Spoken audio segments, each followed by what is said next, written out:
Dear students, this is our maths teacher. The continuation of exercise 1.2. Question number 4. Let P be the set of all triangles. Okay. In a plane and R be the relation defined on P as A related to B. If A is similar to B, prove that R is an equivalence relation. Okay. So before starting the question, you should know what is similar triangles. Two triangles are said to be similar if their corresponding angles are congruent, okay, and corresponding sides are proportional. Corresponding sides are proportional, okay. So you should know what is proportion. If suppose one triangle, your side AB is 4, means the second triangle side XY becomes the multiple of 4, like 8, 12, like that. So you should know the proportion, right? So how to prove the reflexive? Let A be any triangle, okay? A be any triangle in a plane. Therefore, A is similar to itself.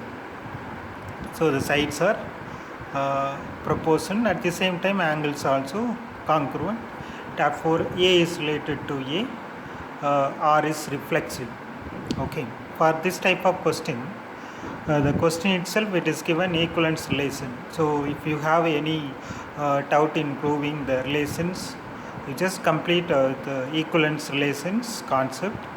You can say reflexive is true or reflexive, or is given relation is reflexive, given relation is symmetric, and given relation is transitive. You will get the answer, right? You will get the full mark also. So only thing you should know how to state the statement. That's it. Now the next one will be symmetric. A is related to B. A is similar to B. Definitely your B is similar to A. Therefore B is related to A. R is symmetric. Okay.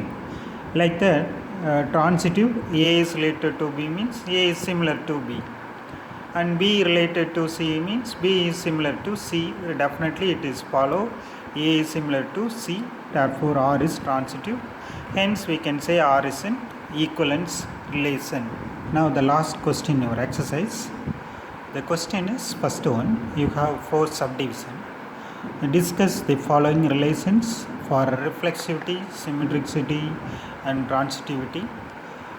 You have 4 subdivision. The first one, the relation R defined on the set of all positive integers by m related to n if m divides n. Okay, m divides n.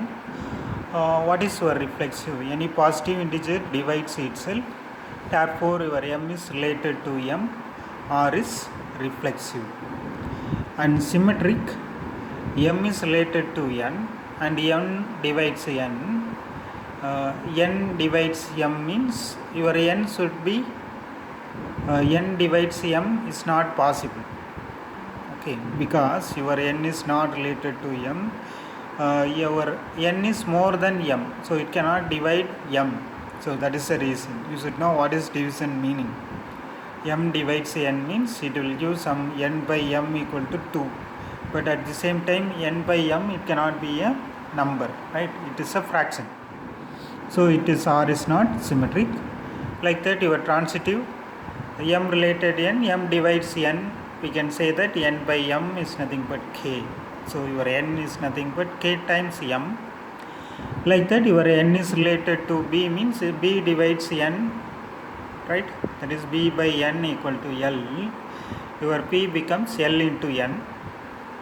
Therefore, your n is replaced by k into m. N is replaced by k into m. So KL into m. So I need b by m, right? So b by m equal to KL. B by m equal to KL. Therefore, m divides b. Your transitive is true. Okay. So your transitive is true. The next one will be, let P denote the set of all straight lines in a plane. The relation R defined by L related m if L is perpendicular to m. Okay, so you have to prove for this relation. So you know what is perpendicular. The two lines makes an angle 90 degree. Then the lines are called perpendicular. Perpendicular example, your x-axis and y-axis. So reflexive, for perpendicular we need two lines, therefore L is not related to itself, your R is not reflexive. Symmetric, L is related to M, L is perpendicular to M, definitely your M is perpendicular to L. Your example, x-axis and y-axis. Your x-axis perpendicular to y-axis and y-axis is perpendicular to x-axis. Therefore L related M, we can say M related L also. Therefore R is symmetric. Your transitive, L is related to M, that implies your L is perpendicular to M. I have given the line like that. M related N, M is perpendicular to N, so you have the line diagram. Does not imply that your L is perpendicular to N, since L is parallel to N, therefore your R is not transitive. Okay, thank you. You can follow the channel for the continuation of the questions.